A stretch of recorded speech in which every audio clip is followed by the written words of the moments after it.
All right. Hey, everyone, and welcome to today's Program Yourself Then podcast. We're talking about how bad do you feel? This is really, in my experience, the starting point of really mastering your weight. And it's not just paying attention to how bad you feel because you're not happy with how you look. I'm talking about really getting a full, complete picture of the negative effects and consequences and costs of the way that you're eating and the way that you're living over the last 1, 2, 3, 5, 10 years. And the more you can do this, and I know it's painful, so I know a lot of people want to just avoid this, but the more you can really clearly see how bad you feel because of what you're consistently putting into your body and how you're living, it starts to become really, really motivating to want to change it because you realize how bad you feel, and then it starts to truly dawn on you how much better you can feel. I think all of realizing the pleasure you can experience starts by realizing the pain you're in right now. So, how do you feel? How bad do you feel? And we start with physical because that's probably something you've been paying attention to. But how do you feel physically? How do your knees feel? Your joints? How does your body feel? And part of that is not just how you feel physically, but also your energy levels. You know, what you're consistently putting in your body, the weight, extra weight that you're carrying around, the weight that you're consistently putting, the pressure you're putting on your joints, the amount of energy it takes to run your body because there's more of it to run. It not working efficiently because you're putting this stuff into it. Again, I know this is painful, but what's the effect of you? You know, it's probably something you kind of habituated to and don't really pay attention to. But the more you start to look at it and notice what is the physical cost of this body and what I'm consistently putting my body into it. The next piece becomes the mental piece. What are you saying to yourself consistently because of your weight, because of how you're eating, because of how you're living? What is the running dialogue you have with yourself when it comes to the weight? And again, I'm obviously looking at the negative stuff. That's what we're doing here. What do you typically say to yourself? How do you think of yourself? How do you talk to yourself? Are you encouraging and supportive and happy? Or are you trying to be mean with yourself to try and get yourself to take action and start eating better? Okay, so what's the mental piece? Finally, what's the emotional piece? What is the emotional piece? What emotions are you experiencing day in and day out habitually because of the weight, because of what you're constantly putting in your body? Right? Getting real clear on this, not just what size you are, but noticing how you feel emotionally from eating this way and not being able to change it or not changing it yet. How does it feel emotionally? What emotions are you steeping yourself in and day out because of the eating, the lifestyle, and the weight? So, again, I know this isn't pleasant, but it's a starting point because when you start to really clearly see what the food and the lifestyle is costing you, it starts to clarify how you're thinking and sets you up to finally make a real decision to take this on.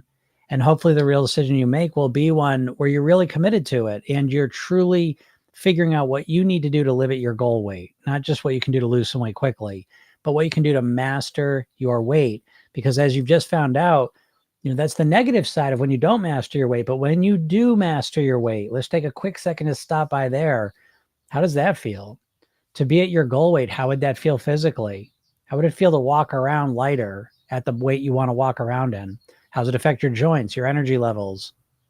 How does it affect your mindset? If you're at the weight you wanted to be at and you're able to do it in a way that really worked for you, what would you be saying to yourself? How would you think about yourself? How would you talk to yourself if you were successful with your weight and your health?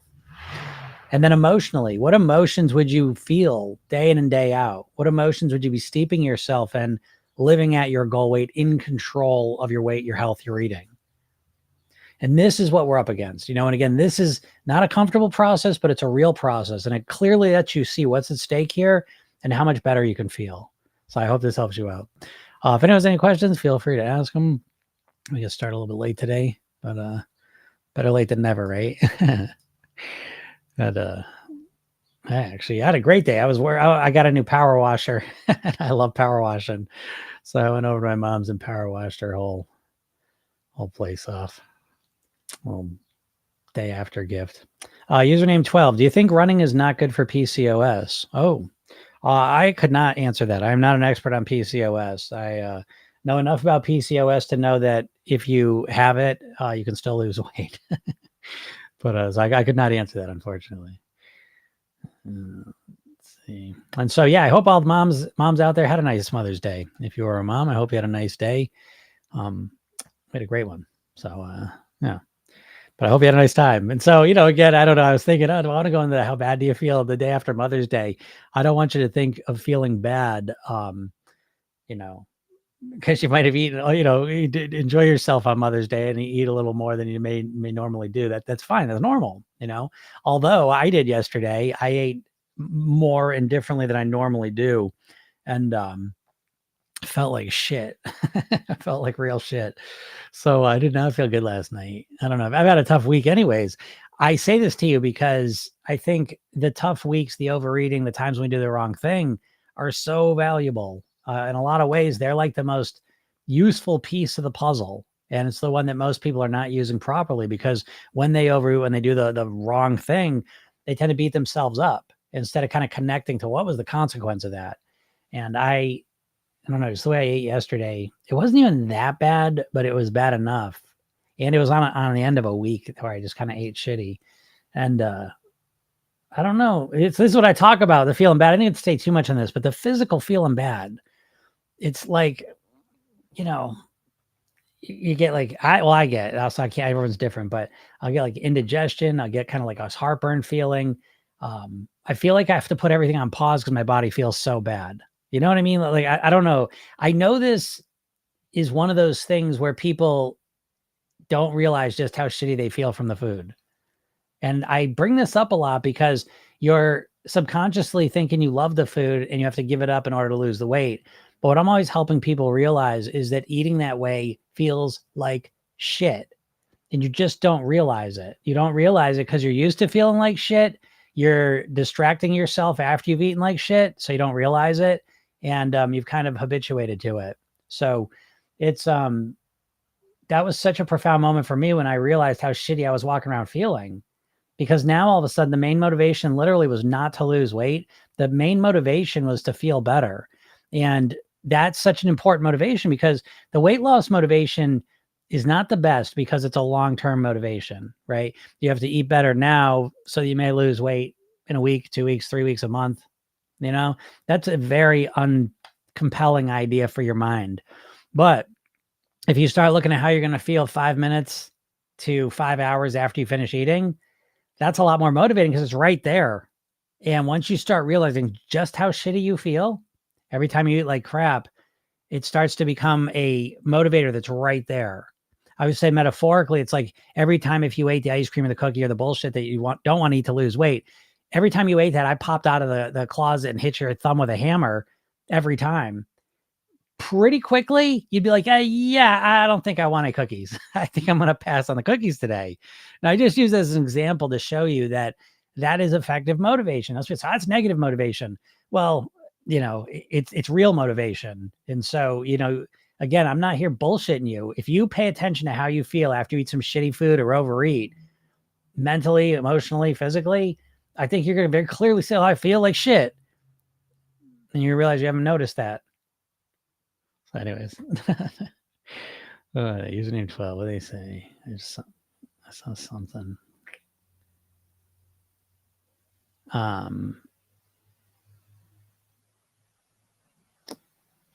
to lose weight on PCOS, please answer that. You consume less calories. I mean, that's what you do. You consume less calories over time and that's it. I mean, how do you consume less calories over time is a little bit more of a robust answer, but whether you have PCOS, menopause, insulin resistant, it doesn't matter. I mean, the solution's the same. You consume less calories over time and your weight goes down. Now, how you make that happen and how do you, kind of mitigate a bit of the physical challenges you may be dealing with, that becomes more of a lifestyle answer, but if I put you in jail with your PCOS and I control your calories and I reduce your calories when you typically eat, you're going to lose weight over time. You may lose it a little bit slower than you did. You may lose it a little bit slower than someone else who doesn't have that issue, but you'll still lose weight. And so, don't confuse it. A lot of people do confuse it. And that makes it harder, as you can imagine. What's up, Karen? If we'll see some different people today. I got on 2 hours late. Like I said, I started power washing Forget about it. Once I start power washing, I can't stop. Sarah Sunshine, I felt so terrible after eating all the food yesterday too. Yeah, so that's what I mean. It's and you can enjoy yourself. It's not about beating yourself up. I can't make this clear enough. It's not about like, oh my God, why'd I do that? Oh, I blew everything. And you didn't blow anything. You gave yourself an opportunity. First of all, I think we're supposed to kind of celebrate and eat a little extra on those days. Okay. But then when you do it, it's also the flip side. How did it feel? I had a great time yesterday. A great time. Dinner sucked, sort of. It just did. It just was a dinner that just didn't work out well. But and I will tell you one other thing. You may not want to hear this, but I'm just going to tell you because, again, take my no bullshit oath. I don't eat at chain restaurants, like none. Never mind fast food. I think we all know about fast food. Watch out for the next level of food where it seems like it's not fast food, but you sit down and eat the fast food. It's the same shit. I'm talking about places, where you go and sit down, a lot of goofy shit on the walls. Menus are like this big, and prices are somewhere between like $15 to $20 for sandwiches and light dinners or whatever. I don't want to say any names here, but their food is it's Cisco wrapped with different wrappers, and it's hardly any food. I got a salad on the side. It was ridiculous. So I'm not going to get into too much, but I think this would literally, I remember reading a thing one time about how it's like illegal to talk shit about like McDonald's. I have to look that up, but I've heard like they call it slander real quick. So you got to watch out. And they love it. So be careful with it. But anyways, the point I'm telling you this for is this.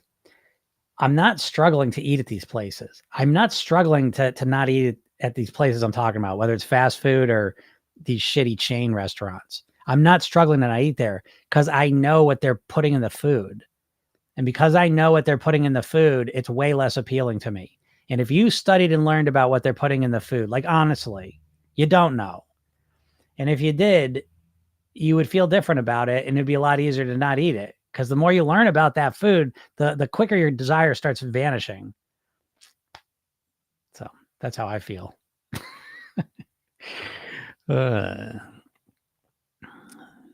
Cess Burkelbach.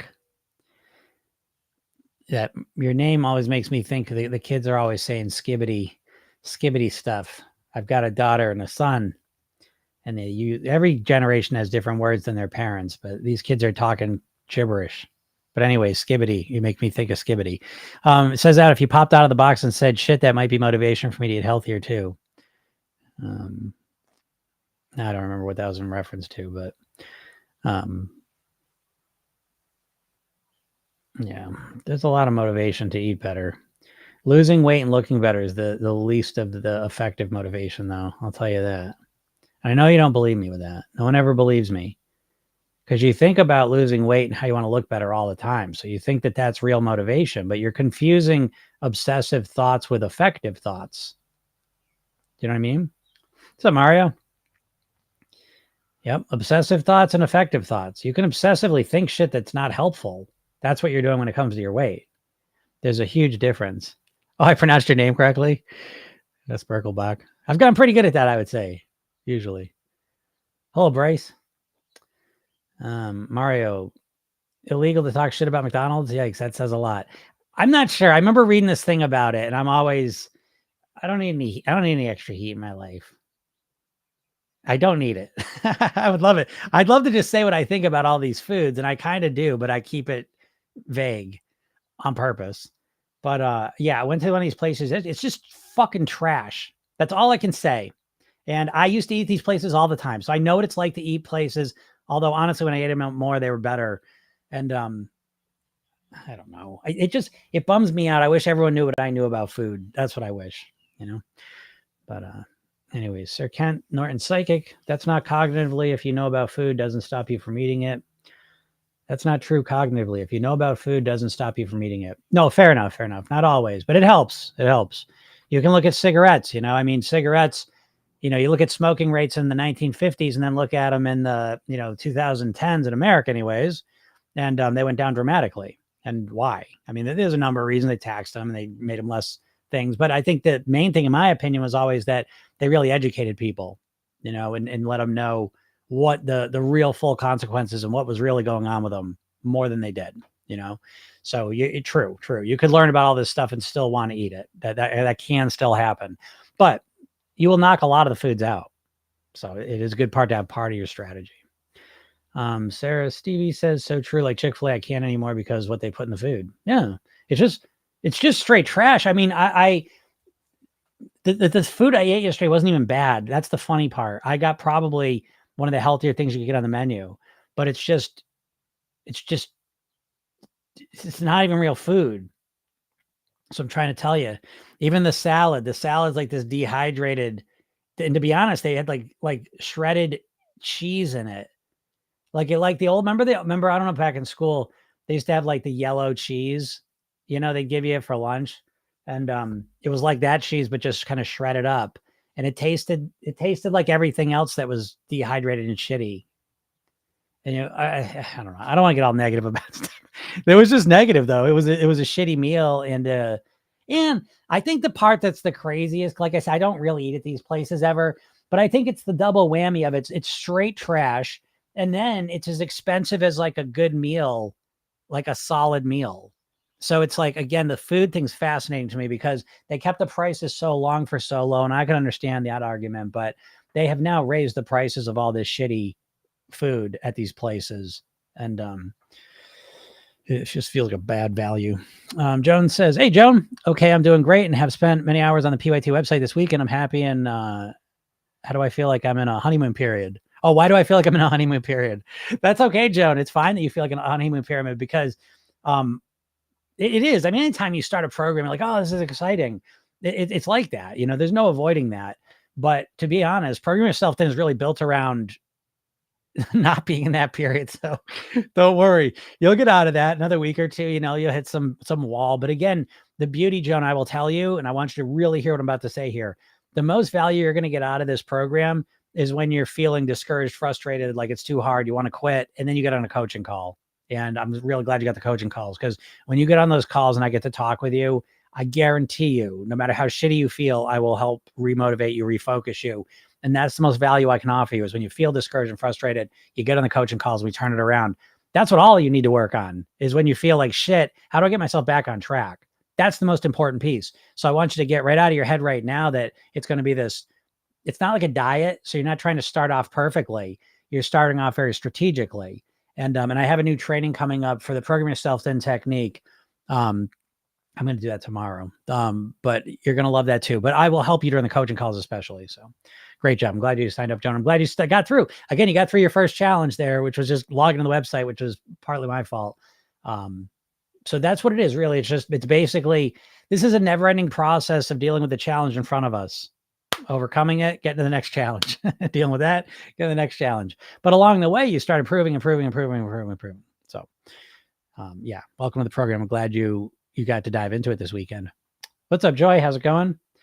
No, Mario knows about Skibbity. Uh-oh.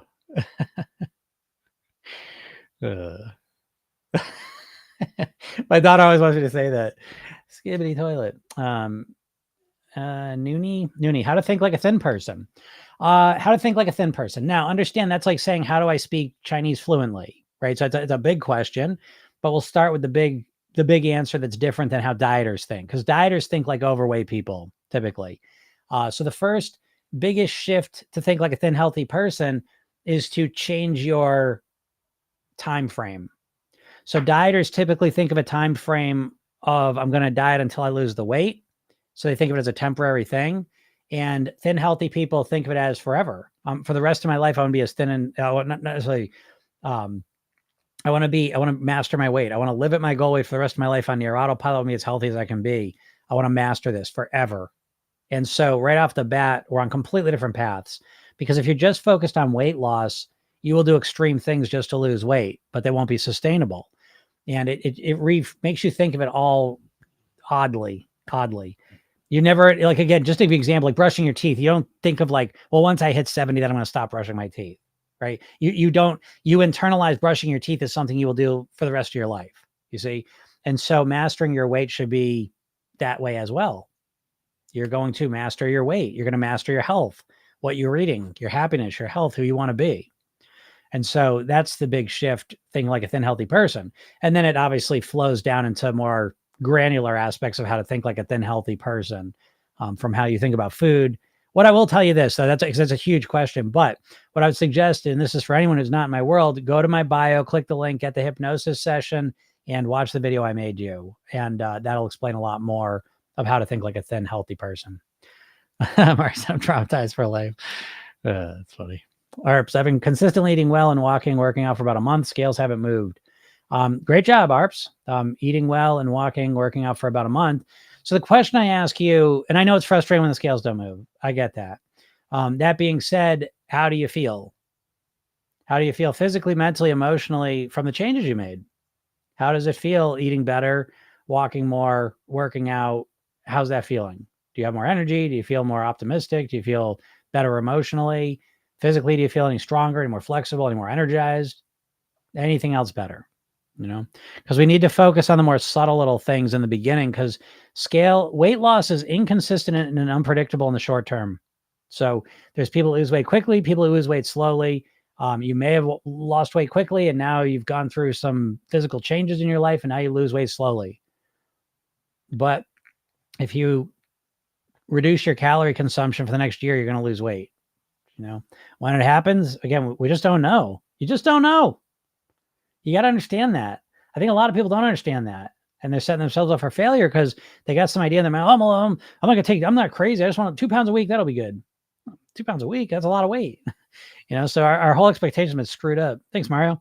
Our whole expectation has been screwed up by the diet culture. So I hear you, Arps. I know. Congratulations on making some changes.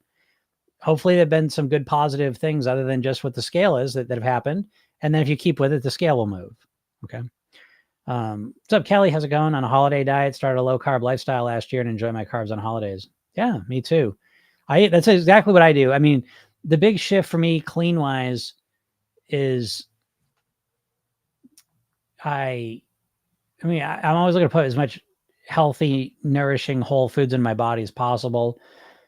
Nutrient density, nutrient variety are front of mind. And I look to reduce flour, sugar, processed foods, ultra processed foods, junk food, desserts. I limit those on the clean days. So yeah, when you have the regular days, it's nice having, I don't know, bread, sugar, alcohol, those things to me are all fun in moderation.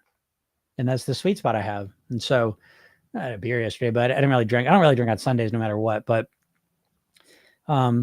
yeah, enjoy the food, the waffles, some strawberry shortcake is all good. This is why we master our weight, and I say to people all the time, I can never eat like you. I love food too much. Fuck you. I love food more than you do. I like food more than you do. I enjoy it more than you do. You ever eaten dessert without no guilt? Have you? So don't tell me about what enjoying food, because I think the most enjoyment you can get out of food is when you eat it at your goal weight. And I think a lot of people don't know what true enjoyment and pleasure of food is. So I'm glad for you, Kelly. I like that. It's a nice balanced approach. And I think that's a smart way to go about it. Sarah Stevie says, what about hormones? What's the best diet for unbalanced hormones or PCOS? Well, I mean, now again, I'm not an expert at PCOS, but I prescribe the same. And I work with people with PCOS though. Okay. It's not the main focus of our work, but it's a factor. And so what I tell people with any sort of physical issue, menopause, hormonal issues, thyroid issues, insulin resistance, any of it, PCOS, Hashimoto's, all of these things, it's really important. I think the lifestyle piece. And what I mean by lifestyle in order of importance, proper sleep, proper hydration, relaxation, breathing, nourishment, movement, meditation, gratitude. I think you start weaving these things into your life, they start to positively impact your body in a lot of positive ways where you might be negatively impacted by whatever physical thing you're dealing with. And the truth is, you don't know how much is the PCOS and how much is your lifestyle. You don't know how much is the insulin resistance and how much is your lifestyle. You won't know until you clean up your lifestyle. Can't argue with me about that. Those things have huge factors. They're huge, huge factors. Sleeping is enormous. They're just beginning to crack the nut on that one, is that sleep has such an impact on your body. It affects your blood sugar. it affects your insulin resistance. And that's just the beginning of what we know about it. So again, how you're treating yourself, if you're relaxed, you're more calm, you're sleeping enough, you're hydrating, you're nourishing your body with what it needs, you're moving more, this changes you in a fundamental way. And there's also the calories. I mean, obviously you have to reduce your calorie consumption, so regardless of whatever the hormonal situation is, or the PCOS or the insulin resistance situation is, again, your path to weight mastery is the same. You have to reduce your calorie consumption, but you also, I think, want to get the lifestyle piece working for you as well. Joyce says, I'm still trying to adjust my sleeping schedule from going to bed very late and waking up late. This all started since I retired from work. Yeah, I get that, Joy. Changing your sleep schedule is a project, and this is just one more example of people not understanding what they're even working with, because I hear people a lot of times say, I'm just going to start going to bed early. No, you're not. Your bedtime and how you sleep is a very subconscious automated thing. And so changing your sleep patterns takes a sustained effort. Certainly did for me. I think it's well worth it, but yeah. So you're just, you're dealing with it, Joy. And again, there's strategies to deal with that. I got a sleep at will program. I got a bunch of programs I'm going to start making available for people. I haven't sold them in years, but they were so good. My sleep at will one's a really good one, because I do a lot of sleep. Hey, Vicky here. What's up, Vicky? I do a lot of sleep, a lot of lifestyle pieces of the program. I'm obsessed with those things, because that's really what makes sure. I mean, the eating's important too, but what really, you think like just losing weight's going to make you feel amazing, and a lot of times it's not. Tough shit. Yeah, I'm letting you know. And so what really makes you feel amazing is your lifestyle. When you're well rested, slept well, when you're hydrated, when you're relaxed, when you're breathing proper, when you're nourished, when you're moving more, when your mind's kind of quiet, when you're living in a state of gratitude, that's what you're really looking for, not just to be at a weight or a size. But anyways, Bryce Hall. That name reminds me of, isn't there like an influencer who boxes named Bryce Hall? Is that you? If that's you, that'd be crazy. I seem to be pretty healthy, yet I'm still overweight for months. Please, any advice, sir? Yeah. Okay. Listen, I seem to eat pretty healthy is squishy language. And it means that you're eating probably a little bit healthier than you were eating, and you maybe haven't lost that much weight. And what's happening here, I'm going to guess, is that squishy language is revealing kind of a squishiest mindset, where you think you're eating better, but you probably are eating a little bit better. Maybe you've done some things that are a little healthier, but you're still probably eating the same amount of calories, most likely. And you're not seeing it because you're eating a little bit better. I know that sounds weird. What's eating better? Eating better can be a number of things. It could be, oh, now I start eating bananas. Yeah, but you're still eating all the same calories. It's still going to be the same weight. So you always got to watch out for that. It's called the licensing effect. And it's when we do something good, moral, and virtuous, we tend to follow it up by doing something not good, moral, and virtuous. And it's a fascinating concept. Look it up, because I'm just giving you the top line of it, but it's fascinating. The licensing effect is so interesting. I think about it all the time, because it really affects your mind so intensely, and you wouldn't believe it. So that's, again, what's a common one where that shows up is with when people exercise. A lot of times when people exercise, they'll have to deal with this. So to type something there. Yeah, licensing effect. A lot of times with exercising, people start exercising, they think they're exercising, burning calories, and then they eat more than they realize. So fascinating stuff. Deanna, how's it going? We want to be immediate. And if it's slow, the instinct is just throwing the towel, but trying to finally learn to make this a long-term commitment and eating clean 80%. Yeah, Deanna, you'll see it. Because again, yeah, our brain doesn't like it. It's not that it doesn't like it. It's not. Our brain is built for instant gratification. This is, again, another bias. Cognitive biases are absolutely fascinating. So again, it's really interesting stuff. But another cognitive bias that shows up is the future discounting one. We discount the future. If I say I'll give you $100 now or $200 in a year and a half, most people take the $100 now. So we want things now because that's the environment we've grown in. So yeah, when things take longer, it's our brain's just not as excited about it, but we have to use our big old human brains. We got big human brains here. And what makes our brain different from all the other animals? Our prefrontal cortex is a huge part of it. Maybe there's some other stuff going on, but prefrontal cortex is a big part. This is our executive functioning, our planning, our analyzing. It's the newest part of our brain evolutionarily. And so program yourself, then really the way I look at it, it's a way to upgrade your brain, because most of our brain is primitive. Most of the brain we got is evolved over millions of years in a food scarce environment. And so a lot of the things we're bringing into our modern environment are rooted in our ancient mindsets. Being, if you see food in front of you, you better fucking eat it, because you might never see food again, or for weeks or months. You know what I mean? So the way we evolved, it was always about food. Let's find food. When we get food, eat it all up. That's going to increase your chance of survival. But now we live in an environment where we're constantly surrounded by food. And on top of that, it's like super palatable, hyper addictive food. So it's a bad combo.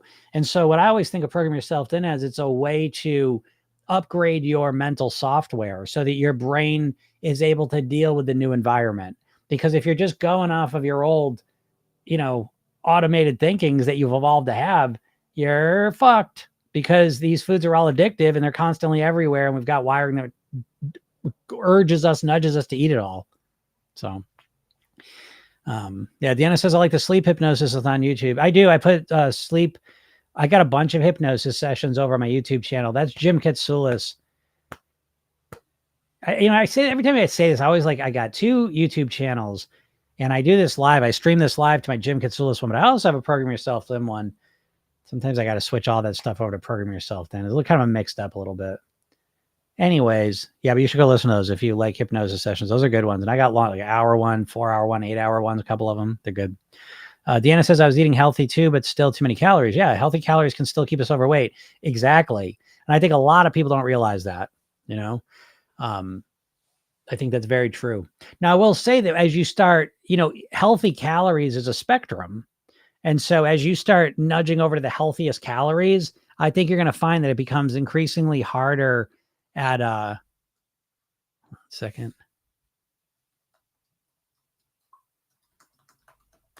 The healthier you eat, I think it gets increasingly harder not to be at your goal weight, is what I've found. OHW Alp. What do they put in Chick-fil-A? Who knows? Probably not too much natural stuff. Oh, you have to look it up, and they changed their chicken recently, so it's lower quality. All the chicken's lower quality. That was a great book, the Dorito Effect. And one of the things they talk about in that book is that 100 years ago, they had a competition in America. From all over the country, people went, and they were looking for the chicken that grew the fastest. And the point is that the last 100 years especially, almost all of our food decisions have been optimized towards economics. What's the cheapest food to grow? What is the fastest food to grow? So, it's hold on a second.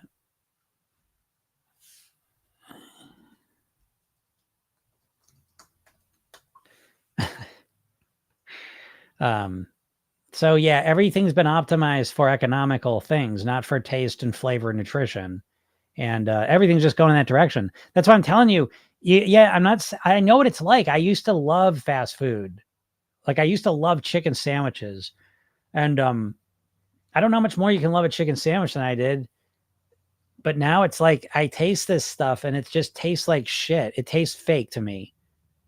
You can't even taste it. If you eat a lot of, and it does not take much. It's just like, it does not take much of that food for it to blow out your taste buds. You don't appreciate how shitty it is. But when you do, it becomes easier. So yeah, go look up what they put in your favorite. You love Chick-fil-A chicken sandwiches. Go look up how they make them. Go look up where the chickens are raised. Go look that shit up, or don't. Stay not knowing. It's up to you, but it's like when you open your eyes up and see what you're putting into your body, and you don't know. I'm not even gonna do it. I'll make a quick point of this, but How Not to Die is a great book. And he makes the point in the book that when we think about exposure to the world, we tend to think of our skin as being our main exposure to the world, but that's the third least level of exposure. The second highest level of exposure after our skin is our lungs. Okay, where if you took your lungs out and you could iron them out, again, this is what I always mess up. I forget if they say it's like half the size of a tennis court or something. But the biggest number one exposure to the world, you never guess what it is. Your intestinal tract, your digestive tract. If you took your entire digestive tract and ironed it all out, that's like the size of like a football field. I'm forget these numbers, but it's like exponentially way bigger than your lungs, and your lungs are exponentially way bigger than your skin. So I know you think of your skin as being kind of like your main exposure to the world, but it's really what you keep putting into your mouth. And so if you're putting trash and bullshit into your body constantly, it's a horrible way to go through life. Never mind your weight. I know no one wants to hear this, but I did it. I said it. What did you do when you're out and you're hungry and you don't want to go to fast food restaurants? That's a good question. First of all, I'm rarely hungry out. Now, I'm lucky I work from home, and so I'm in that situation. But even when I didn't work from home, I was always well prepared. Program Yourself Thin is really built around structuring your eating. You have got to structure eating, I believe. I have not met anyone ever who has lost weight long-term who has not structured their eating to some degree. So I think structuring your eating is absolutely crucial. That being said, sometimes you're out and you didn't structure and you didn't plan well and whatever. So for me, I'm always looking to minimize the damage. So even if I'm at a gas station, a lot of times they will sell bananas. I will get a banana. I might get chips too, but I'm going to get a banana. I got a bottle of water with me constantly. It's like my banky. I always, if you see me, I always have this with me. It might be in my car, but I always have this thing. So I'm well prepared, because what do they say? If you fail to plan, you plan to fail. So I don't really get into situations where all of a sudden I'm starving and I have to get a shitty option very often. And so I want to minimize that by planning better. And then when I do find myself in that situation, I have some go-tos of literally, I will get fruit. Fruit's a big one for me. And it doesn't have to be just fruit. Even if I eat a bag of chips, I will still eat fruit. I will still drink my water. So, and then I would like to have better options than those things planned up anyways. Sarah says, yeah, building the self-discipline habits is the hardest part for me. Yeah, for sure. That's the hardest part for most people. And it's because most people don't even know how to influence habits. I mean, if you think about it, most people try and they don't know anything about like the neuroscience of habits. And Program Yourself, then we go through, I don't know, wouldn't it be good to know like what a habit is? Like, say you have a bad habit, how do you deal with that? What do you think? What do you think? You got a bad habit. What do you do? Just stop it, right? You just stop it. That's like that. The diet approach has really taught you to just like it's a willpower approach, right? I'm just going to change. I'm just going to stop doing this. It's like, that ain't going to work. You've been fighting it. It's like I always say, it's not that you can't lose weight. It's that you have no strategy. You've never been taught how to strategically change your weight by changing how you eat and live, by changing how you think and feel. So you don't really have much strategy. Basically, everything you do to lose weight revolves around one tactic, right? So it's like, oh, what diet are you doing now? Oh, well, now I'm doing keto. I was doing intermittent fasting. And before that, I was doing Weight Watchers. Before that, I was doing low fat. Before that, I was doing paleo. Before that, I was doing, you know what I mean? It's always one tactic that you try and force yourself to do. It's not a well thought out plan. It's not strategic at all. So once you get strategic, as you can imagine, your chances of success go way up. But if you don't know anything, if you don't even know what the hell I'm talking about, I suggest you go to my bio and click the link and get the hypnosis session and watch the training. I mean, it could be, that I was thinking that yesterday. I was doing something and I was like, it's so crazy to me. Like every person I've ever helped has pretty much starts with that session and watching that video. And it's so amazing because you sit here for decades trying to figure out your weight and just struggling. And you eventually turn your ire onto yourself and blame you for not being able to do it. When in reality, it's that you've literally never been shown how to do it. You've been told what you should do all the time, and you think you should just be able to force yourself to do it. But it's like if you wanted to learn to play the piano, you going to force yourself to learn to play the piano if no one teaches you? What are you going to do? Just force yourself to keep hitting keys and hope that eventually it sounds like something good? Your chances of success are nil because you have no idea what you're doing. And that's how it is with the weight loss. You have no idea what you're doing, which is fine, but you think you do know what to do, and the problem is you. I'm trying to tell you it's that you don't know what to do. So this Burkle Box says food in European countries tastes so much better and so much fresher. I've heard this. Food in America tastes so much better and so much fresher when you get the right shit. It's like I always say, it's like the Garden of Eden. I feel like I live in the Garden of Eden. It's like I live in Bizarro World, no doubt. I live in the Upside Down. Isn't that what they call it in Stranger Things? The Upside Down? Is that from that? But I live in Bizarro World. And what I mean by that is that people look at how I eat and think it's boring and how I'm missing out. And I look at how people eat and I feel exactly the same way. The fact that you don't want to put high quality nourishment into your body, I don't blame you. You've been conditioned by the food industry. I was conditioned by the food industry. I used to think this shit, so I know what it feels like. I'm not judging you. I'm not blaming you. I'm just letting you know that the way you think about food is completely fucked up. It's 180 degrees completely wrong. You're running as fast as you can to the east looking for a sunset. You know what I mean? Like, you don't even realize it. So I get on here to try and clue you into that piece. And I do it all out of love. I want you to always know that. Just make that clear. But I've been struggling for almost a year now. I've been trying so hard to eat good. Wow, struggling for almost a year. See, that's the saddest part to me. That's a year not wasted necessarily, because I'm sure you've learned a lot of things during that year, but because you're using a diet approach, you're not really learning and evolving and growing and optimizing and creating long-term strategies. And so in some sense, that year could have been wasted. People have done that all the time. You spend a year doing some extreme diet, you get some goals, and then you can't keep it up anymore. And then just like it never existed, just vanishes. Your good eating just vanishes. And Bryce, I can hear you from your languaging. I know subconscious language patterns. So when I hear you say I've been trying so hard to eat good, it makes me think you haven't been eating that good. You've been trying hard to eat good, but it's been really hard for you. And more often than not, you're not eating good, because try implies failure. So this is important.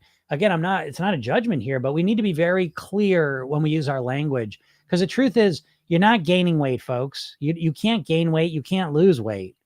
You can eat in a way where you consume less calories. You can eat in a way where you consume more calories. And then the weight either goes up or the weight goes down over time. But your locus of control when it comes to your weight stops with what you put into your mouth. That's it. That's all you can do. Short of, liposuction, chopping a limb off because you really just want to weigh less, things like that. But your ability to control your weight stops. The boundary of that circle of your control is your eating, what the calories you put in your body. So when I hear you, Bryce, I hear that I know, and I'm going to guess here, because no one I know pretty much has a real strategy to eat better. Notice the difference. It's one thing to know what I should eat. I should stop eating carbs, let's just say. The most fucking vague generalist idea in the world. But let's just say that's what you believe. You should just stop eating carbs. But knowing you should stop eating carbs and being able to eat a diet day in and day out for the long term where you don't consume any carbs, those are two totally different things. And you think they're the same, and they're not. And this is what causes you probably more failure than anything, is that you think knowing what to do that's it. That should be enough. I know what to do. Jim, I know what to do. Jim, zip it up, Jim. I know what to do. I got to stop eating carbs. Well, that's the fucking most vague, simpleton shit I've ever heard. That means nothing. That's like saying, oh, I play the piano. I never play the piano, but I think I know how to do it. I just got to hit the right keys in the right order at the right time. And it's sweet music. So you don't have to teach me about the piano. I already know. You just got to hit the keys at the right time. You know what I mean? That's what you sound like when you're like, oh, I know what to do. What do you got to do? Eat 1,200 calories, work out for 2 hours a day. What do you got to do? Those are tactics, and they don't work long term. A strategy is when you have a strategic, big picture plan to consume less calories for the rest of your life on near autopilot. That's a strategy to live at your goal weight for the rest of your life. Most people don't have that. How not to binge. I mean, to get to a place where you don't binge as often is where the goal I would set. I don't know. Most people are never going to get to a place in their lives where they never binge again. So I say that because what if you come up with some strategies and you stop binging for 2 weeks and then you binge? Well, if you thought you were never going to binge again, then you're devastated. Now you're binging all the time. But if you're like, yeah, I'm going to reduce my binging, you stop binging for 2 weeks and you binge. Oh shit, what happened there? I've been doing so good. What was going on there? Let's get myself back on track. So right off the bat, that's the program yourself done approach. I think that's real important piece. Now, to get to a place where you don't binge for 2 weeks, you have to understand why you're binging in the first place. So before we ask how not to binge, let's figure out why you binge. You're not just binging randomly. Sometimes, I guess, but more often than not, there's a real pattern to your binging. It's happening at the same times of day, same days of the week, same places, same situations where the same people are there, or all of a sudden no people there. So it's just you. Your moods trigger binges. So there's a lot of things that can trigger a binge, and you want to understand them, because the more you understand why you're binging, the more you can be strategic in resolving the binge for good. So I hope that makes sense. So I know it's not the answer you're looking for, but Lorena, how's it going? Long time no see. Oh my God, it's so late live. I just joined. Yeah, it was a late one today. I started 2 hours late. I was saying I got a new pressure washer, and I used to pressure wash back in the day. I had a family member who owned a pressure washing company, so I grew up doing that, and I love it. It was good because I always did it like on holidays and just off times or whatever. But I find it to be fun. I've always liked pressure washing. I used to do houses and we would do trucks. The houses were so much fun to me though, because you pull up and the house would be all dirty and then you clean it. And it was very satisfying to me. And sometimes you'd be driving by the house, you cleaned it. So that was cool. So I love it. I love the transformation of power washing. I love power washing. So anyways, I started power washing for like 4 hours today, but it was fun. It was beautiful out. It was a good time. Ananda says, I dropped 44 pounds since September last year and transformed my body. Goal mastering maintenance. Good job, Ananda. That's a great job. Great job. Yeah, goal mastering maintenance. That's great. Mastering maintenance is the goal, right? And program yourself. Then we start with maintenance because that's the real goal. But that's such a great job. 44 pounds is wonderful. So yeah, master maintenance, that's a key thing. So you too, especially make sure, please, if you have not yet, get the hypnosis session I give you, but more importantly, watch the video I made for you. The video is so crucial and so important for you because you've done a lot of work now. And now the work you got to master your maintenance, the main thing you got to master, your mindset, the way you think about yourself, how you identify. Stop identifying as someone who's 44 pounds, is always struggling with their weight, and start identifying as someone who's a master of it. So very important to go through that video, I think. But great job, Ananda. Lorena says, what time you recommend to go to sleep and wake up? I kind of have levels of advice I like to think about with the sleep. The first thing I shoot for with sleep is I think you want to hit 7, 8, 9 hours of sleep a night, ideally. That's ideal. That's great. Okay. I think it's important to make a distinction between amount of sleep you get and sleep opportunity. You can't control the sleep you get, but you can't control the sleep opportunity.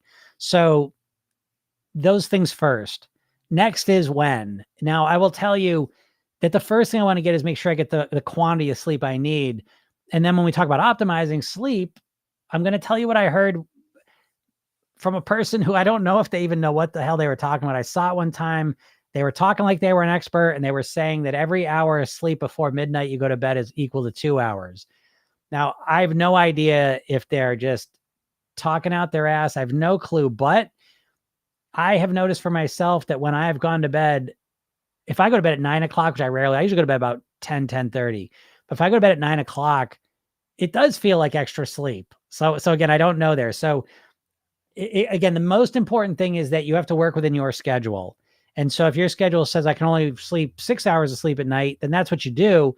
And then you look for other opportunities during the day to get some naps in or whatever else. But if you do have, like most people do have a lot of influence over their sleep time, me personally, I'd be going to bed 10-ish, getting up at 6, 7 o'clock, I think is ideal. That's kind of my knee-jerk reaction. But before the specific times you go to bed and get up, I think that the thing to focus in on is the amount of sleep you're getting and really aiming for 7-8 hours. See how that feels. What's up, Don? How's it going? Happy Monday. Mario, we just have the same full name, I wish. I was replying to Sandra. How to stop binging. I just kind of talked about that. How to deal with portion control after fasting. I end up gaining the weight loss during the fast. Yeah, I mean, that happens to a lot of people. The hungrier you are, the harder it is to eat a proper portion. You know, I don't know. Program yourself then. It's way more about managing your hunger. And I think fasting blows your hunger out of the water a lot of times. It makes everything else a lot harder. And I like fasting. It's fine. But I think that people overdo it.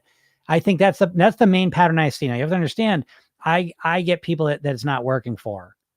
So you have to understand that. But what I always notice with them, the most common story is they'll get through the fast part. And then when they get into the eating thing, they're so hungry, they're way overeating. And so, yeah, they're not losing any weight because they're just eating more in that 8-hour window. So again, the way I look at that is that I would cut the fast down perhaps. Now, this is if you're talking fasting, if you're talking about like long-term day on fast, that's a different story. But if you're talking about intermittent fasting daily, one of the best suggestions I could give to people that are intermittent fasting, trying to get to 16 hours of fasting, is to cut that back to like 12 hours. Nothing magical happens at 16 hours. Okay. And you may find the 12-hour fast window is way more comfortable for you. When you start eating, it's way easier to eat the right foods, you know? Instead of Sev says, I ate an avocado, a can of tuna, and some berries for dinner, and I feel full. Yeah, I bet you do. Real food. The more real food you eat, the fuller you feel. Folks, I can't stress this enough. If you're not eating like natural food, what's natural food? You know what it is. It came out of the ground. It's from the produce part. It's a fish. It's a protein. You know what I mean? Like it is a single ingredient food.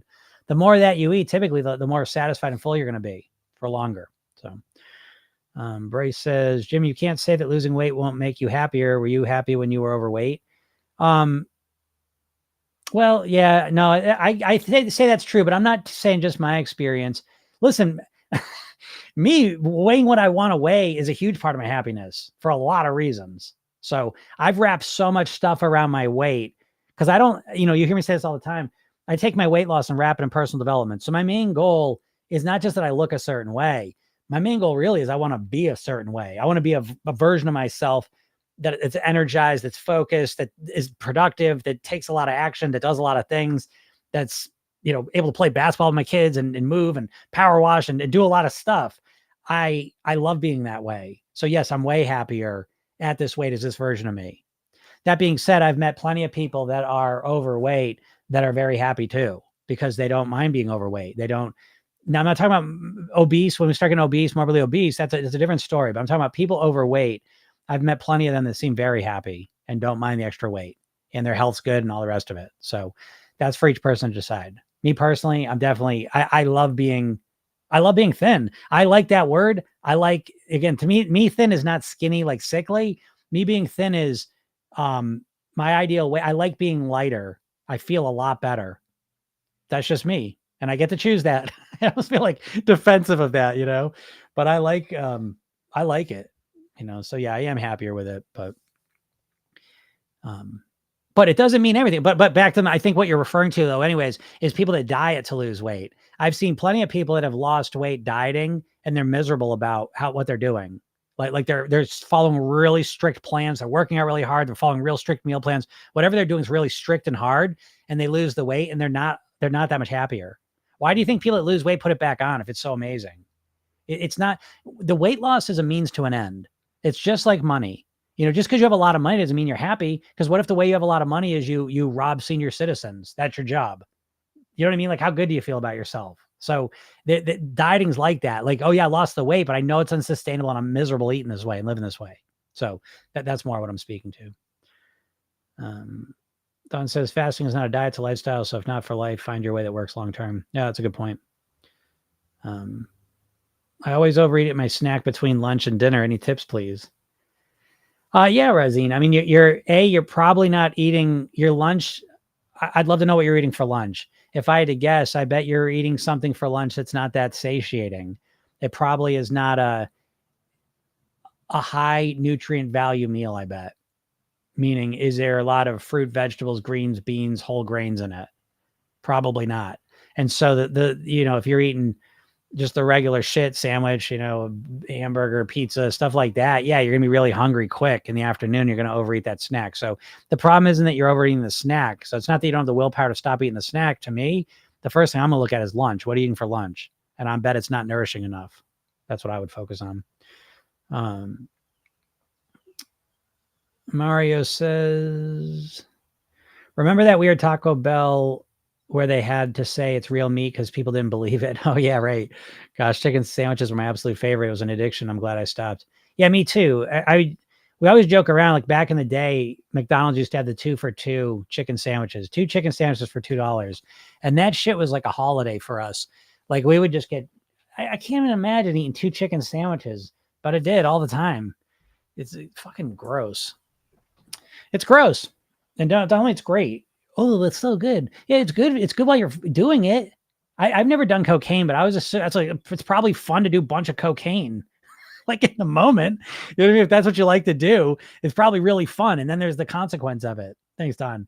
And I think the food's just like this. And it's like, but the weird part is we live in this culture where everyone's just like always like defending the food. It's like, yeah, I get it. I get it tastes good. I get it. But it also has a consequence too. Why can't we talk about that? If I talk about that, it's like people attack me more because I talk about the consequence of the bullshit food.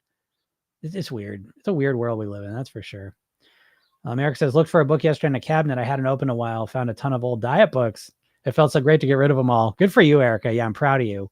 It is very nice to do that because each step you kind of walk on the path, you start walking your own path, and you no longer need to listen. I mean, even program yourself thin. I still look at other diet philosophies. I will look at them, and if I think it's something smart, I will pull from it.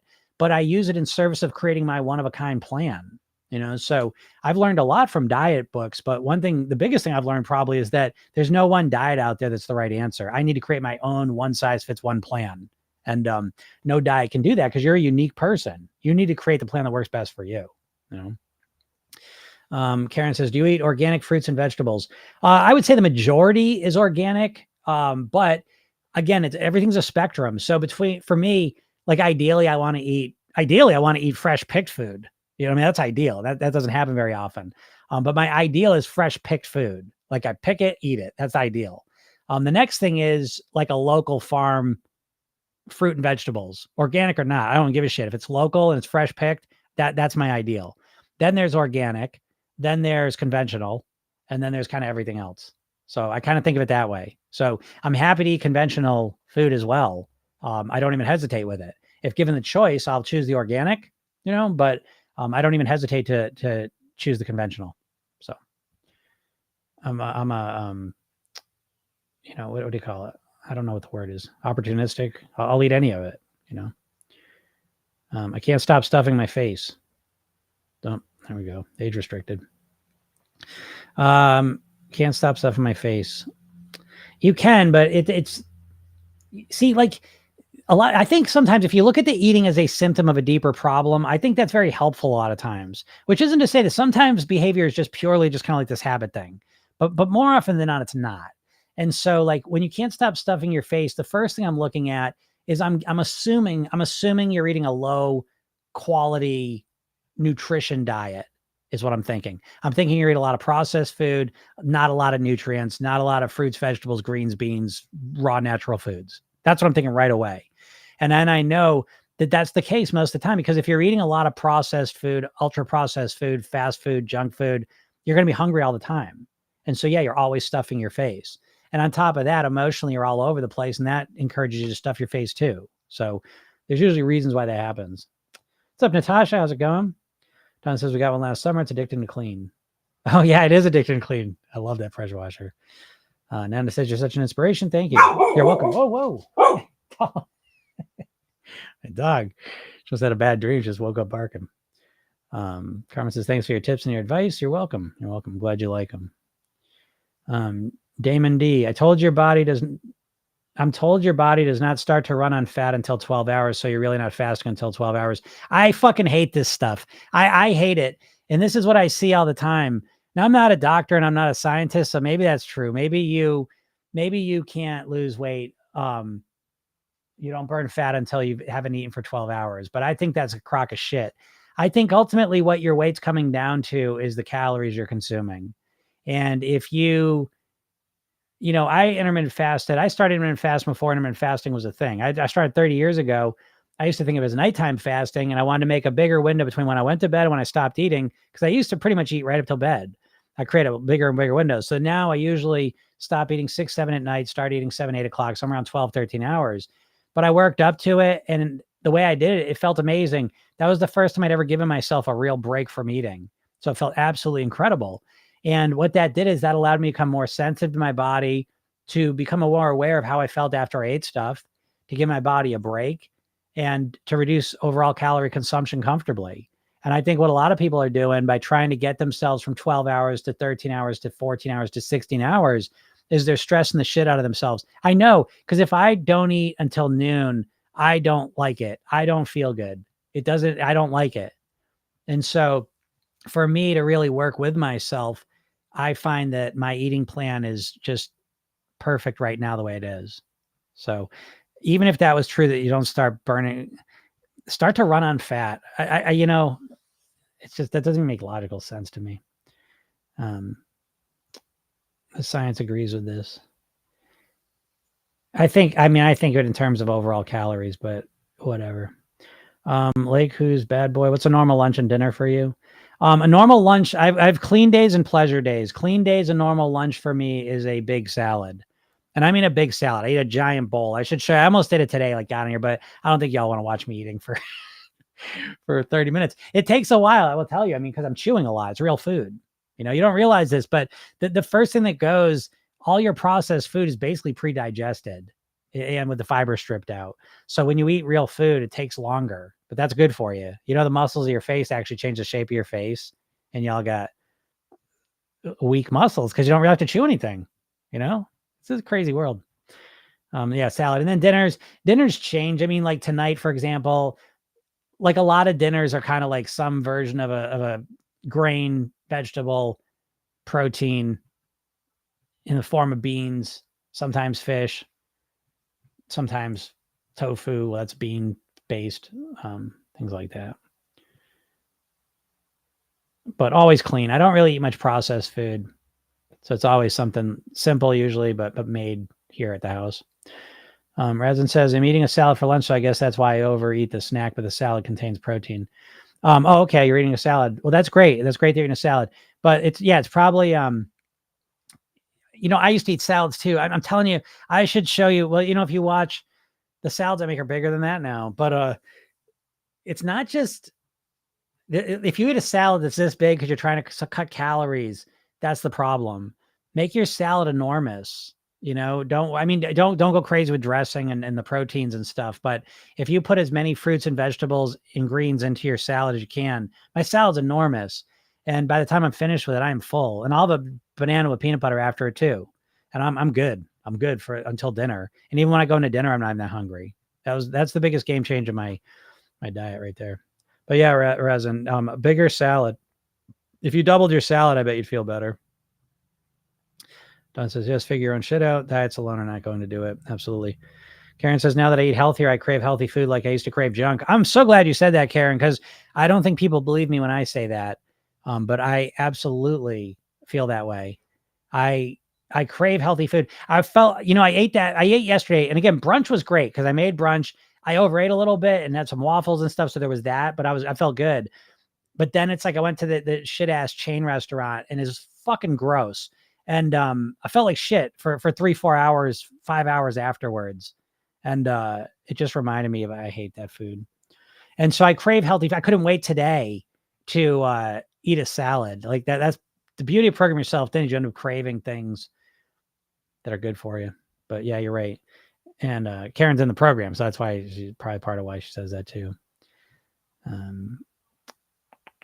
Mario says, I envy the fact that you can feel full from just a salad for lunch. Mario, take that envy and put it up your ass. If you ate the salad I ate, you'd feel full too. So it's not that you envy it. You don't envy it. You haven't tried it. But if I'll go watch my video. I put it up on, it's a pinned video up on my TikTok. Go watch it and go eat a salad like that and let me know how you feel. After a couple days, it takes a couple days for the fiber to build up in your belly, but it's Yeah, you don't envy shit. All you have to do is eat a big salad and you'll see what happens. If you eat a big salad and I put, 6, 7 things in it, onions, carrots, peppers, cucumbers, walnuts, hard-boiled egg whites, sometimes radishes, tomatoes. You put all that stuff in there, you start satisfying your nutrient needs, you know. If you put the right stuff in them, you get very full. Absolutely. Yeah, look at Don's got a few other things. Yeah, the edamame is great, you know. So like I said, though, go watch that. I put the video up and I show you everything and I show you how I made them. I used to make them that way. I've been kind of lately, I'm just making them day to day, just changing things up a little, um, but yeah, it's the big one. Yeah, but big wooden bowls, have fun with the salads. Yeah. That's why I got a giant metal bowl and, it's huge. It's a huge bowl. I don't know. I'll show it to you. I'll bring you the bowl and you can see it. And it's filled up like 75% of the way. I took a picture of it actually. I'll show you because I know people don't even know. Like you don't know about eating that way. Essence of Thema says, can you chat about positive mindset for the thin living process? What keeps you excited and self-belief? That's a great question. And I love that. What keeps me motivated is that this really isn't about weight loss for me. It's about personal development. So take the weight loss, wrap it in personal development. This is all about being the best version of myself as I can be. So what I've done is I've taken my most important goals and focuses in life and weaved the weight loss motivation in with them. So I'm not mainly motivated so I can look a certain way or be a certain size clothes.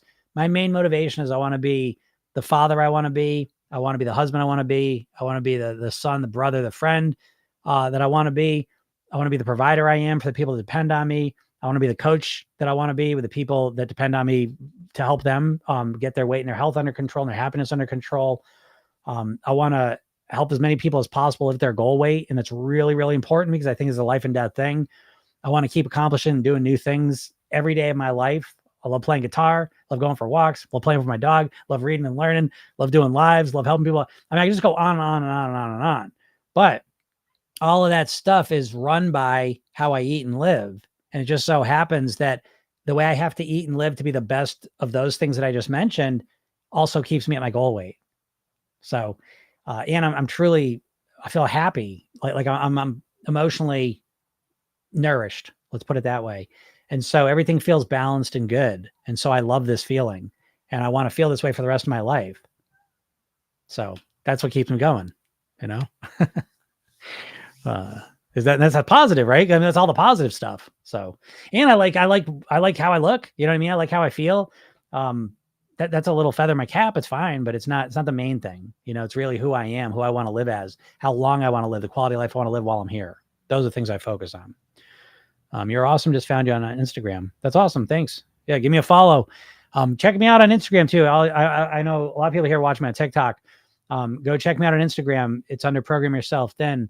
Cause yeah, who knows what's gonna happen on TikTok, but I do these lives every day. And they're on Instagram as well, you know? Hammer says, okay, that makes a lot of sense. Honestly, a salad just reminds me of mostly lettuce. Yeah, I get that. Cause you've been conditioned to think of salads as bullshit. You know, again, there's a lot of conditioning going on. And so, it's really important, I think, that we think of food differently. I mean, geez, I think of food so differently. That's the big shift. I didn't tap into some magical willpower because I learned hypnosis. What happened is I've completely transformed my mindset and how I think about food, nourishment, my weight, my health, my longevity, all these areas of my life. I think so different now. That's what I'm always trying to tell you all. You all have a shitty mindset. You've got a dieter mindset. It's not your fault. You've been infected with it. And the way you think about all the foods, it's like, even when you think you're doing the right thing, you're doing the wrong thing. That's why I say, please go to my bio, get the hypnosis session, but watch the video I give you because that really walks you more through this whole process I'm talking about in a little more detail.